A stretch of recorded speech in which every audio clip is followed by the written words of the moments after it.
Are you trying to buy a house right now, but you keep on getting outbid, you're not getting your offer accepted, and you're just frustrated with the market right now? Well, my name is Alexa with the Casal team, and in this video, I'm gonna give you 9 tips on how to get your offer accepted.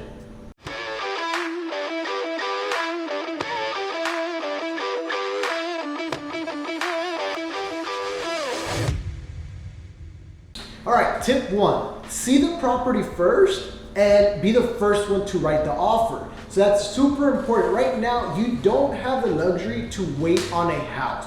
There's a rule of thumb that realtors always use and say that the best offer is the first offer. So my suggestion is always, as soon as the house hits the market and you're getting notified by your realtor, be the first one to see the property right away. Ask the realtor to show you the house, and if you like it, make sure you're the first one to write the offer. Super important in this market. Tip number 2, let your first offer be your best offer. Right now is not the time to be putting an offer just to test waters and just being like, oh, let them counter, I'll send another one. No, your first offer, let it be your best offer.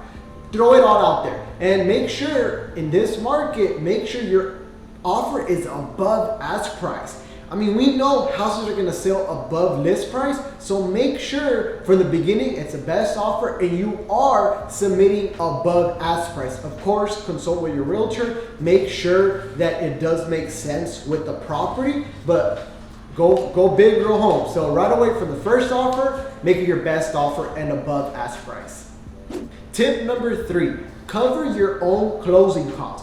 I know like 2 years ago, we were able to ask for seller's credit all day. We were able to get closing costs covered. Not in this market. Unfortunately, you cannot ask for seller's credit. If you're asking for seller's credit, it's very likely you're not going to get your offer accepted. So make sure you're able to cover your own closing costs. Do not ask for credit. You could get lender's credit, so make sure you consult with your lender. See if maybe they can give you some lender's credit to cover your closing costs. Because at that point, it's the same to the seller. It doesn't matter if you get a 2.25 interest rate or a 3% interest rate. So you can ask for lender's credit, but do not ask for seller's credit. Cover your own closing costs. Tip number 4, lower your contingency periods. So if your contingency is 17 days, 19 days, make sure you make it shortened. So for example, home inspection, you can go out there right away, so make it 5 to 7 days is ideal. Home inspection, schedule it right away. So as soon as you get into escrow, make your realtor schedule an appointment, get your home inspector out there right away, same day. Make sure you have a home inspector that's able to get you the report within 24 hours. So that's gonna be very, very good. And it's good for you too, to make sure that you know the conditions of the property so you can know either you're gonna go with it or you're just gonna go on to the next one. So lower home inspection, appraisal, it's gonna look very good if you can lower your appraisal contingencies. Right now, it's an issue that most realtors and lenders have, is appraisers. There's too much business out there, appraisers are taking forever. So make sure you get yourself with a lender that's able to do rush. We always do our appraisals on rush. Yes, it's an extra $100, $150, but it makes a difference of the world. So especially for you, if you're going above ask price, it's good to know if the lender is gonna cover it or it's gonna appraise. So it's gonna be good for you as well to know sooner than later. So make sure you order it on rush. It's gonna be very, very good. It's gonna look really good on your end if you're able to lower that contingency period. And also loan contingency. If you get yourself a lender like us, right away, we're able to get you fully approved. We'll get the loan underwritten. So make sure you lower the contingency on the loan as well. That's gonna make your offer look very, very strong compared to everyone else.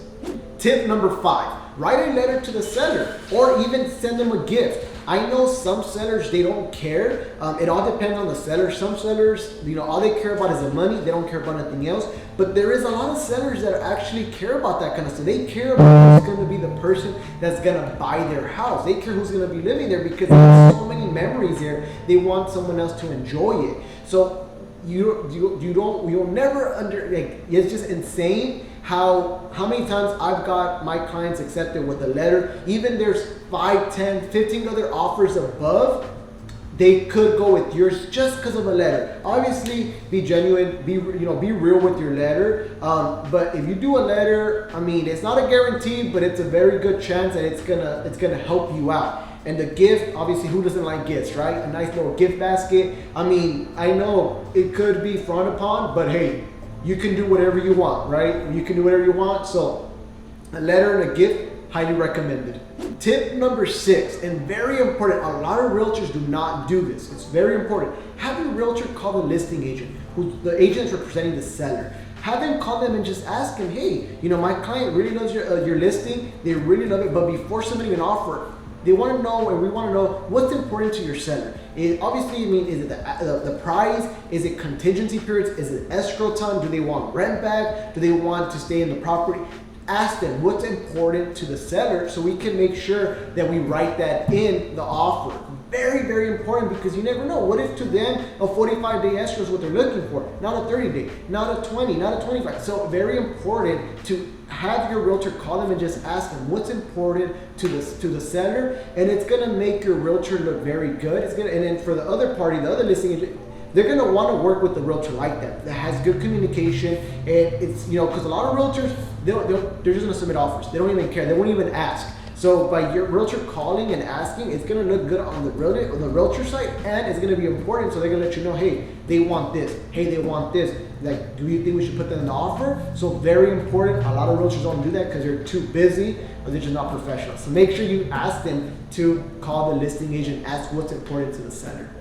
Tip number 7. Have your realtor submit your offer, submit it with DU approval, your FICO score, proof of funds, and pre-approval letter. Technically, DU approval and pre-approval letter is different. Very important. What is a DU approval? DU approval is what us mortgage broker, loan originators get when we get your full application. We get everything, we submit it to our system, and we get desktop origination, we get a desktop underwritten, and we get an automatic approval, and it shows approved eligible, or depending what program they're doing. So when you get that letter, it means that we submit it to our system, to the bank, and we're getting an automatic approval. It's very important. On that approval letter, it shows all the details about your financing. It shows everything. So by you getting that letter, it means as long as your broker, loan originator didn't lie on that application, you're fully underwritten, so you're pretty much good. Obviously, the bank, when you submit it, is gonna have to make sure everything you put is legit and it's true. But as long as they did good, it shows business. Instead of a pre-approval letter is literally just like a Word document, PDF, that anybody can do. Of course, yeah, they stamp their license in there, but it doesn't mean nothing. I mean, believe me, there's some lenders out there that won't even do a good job. They're just, oh yeah, you're pre-approved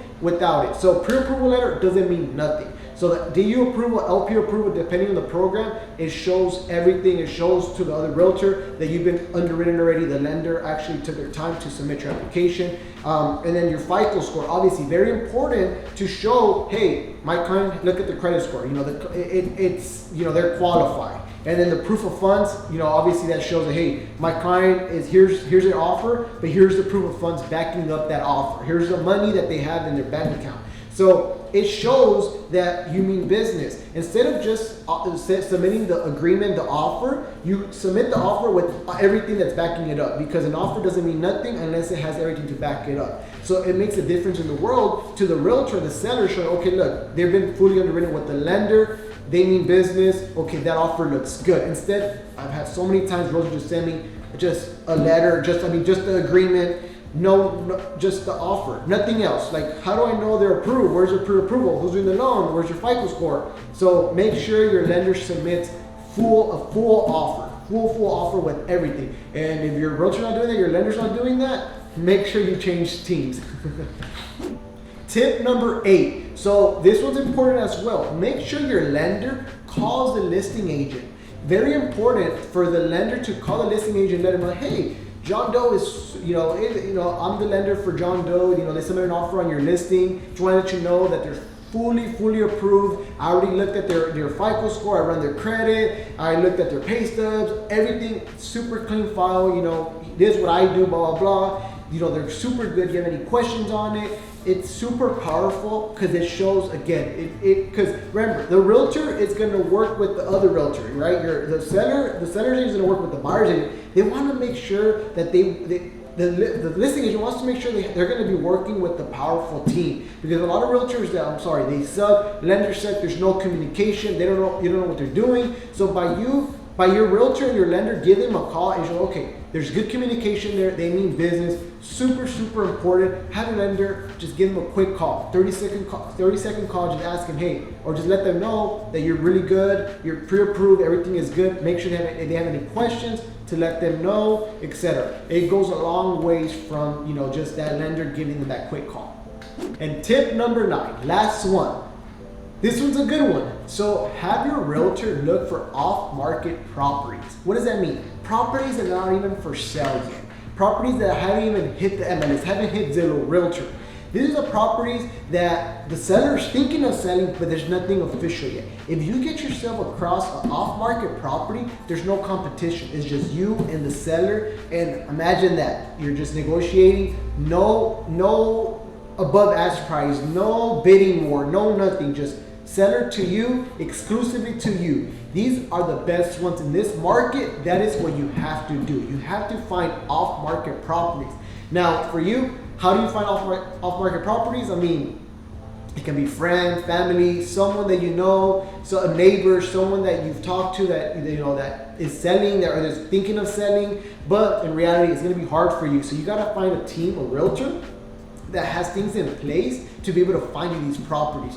Me, myself, my team, I have telemarketers. I have a team of telemarketers. All they do is they contact homeowners and be like, hey, I have a buyer that's interested in your neighborhood. Have any thought of selling? So if I have a client that wants to buy in Sylmar, Palm, anywhere, their criteria, I'll get a list of homeowners of what's in the criteria, and I have my telemarketers call them, the homeowners, and ask, hey, have you been thinking of selling? My client will give you an offer. You don't have to put it on the market. Let's work out a deal. I do that. I have ads I send out to homeowners showing that, hey, if you're interested in selling, I have a buyer for you. You don't even have to list it. So it's a win-win. It's a win for the seller because they don't have to deal with the whole edit, and it's a win for you because you just get an exclusive listing just for you, exclusive house, right? So off-market property, make sure you have a team that's doing that. Make sure your realtor is trying to find you those type of properties. With my team, that's what we do. Of course, we're going to be showing our buyers any house that's on the market, but on top of that, we're going to be showing these houses on top of that. We're going to have on the side, we're going to have my team looking for an exclusive house just for them. At that point, believe it or not, I even have closing cost credit. I get, I get them whatever they want, to be honest with you. So make sure you have a team of those off-market properties. All right, so that's all the tips I have. Like I said, if your realtor utilizes these tips, believe me, you'll get a house, right? Our team we're getting people into escrow all the time. So who you work with matters right now more than ever. So make sure you work with the right team. I know a lot of times we want to work with family, friends because we trust them, we like them. Right now is not the time to do that, because if you do that, you're going to be stuck in the market for months. You're going to be paying above ask price. You're going to be paying it's not going to make sense. So right now, make sure you work with the right team. Like I said, my team, I'm a real estate broker. I'm a mortgage broker. I'm a general contractor. I have it all to assist you in buying. So if you're looking at buying, give me a call. I'll be able to help you. I'll help you with the mortgage. Make sure I give you the lowest interest rate possible, best program. Be able to get you into escrow guaranteed, maybe get you an off-market property. So if you're looking at buying, selling, refinancing, anything whatsoever, give me a call. You can reach me at 818-472-5491. And thank you and have a good one.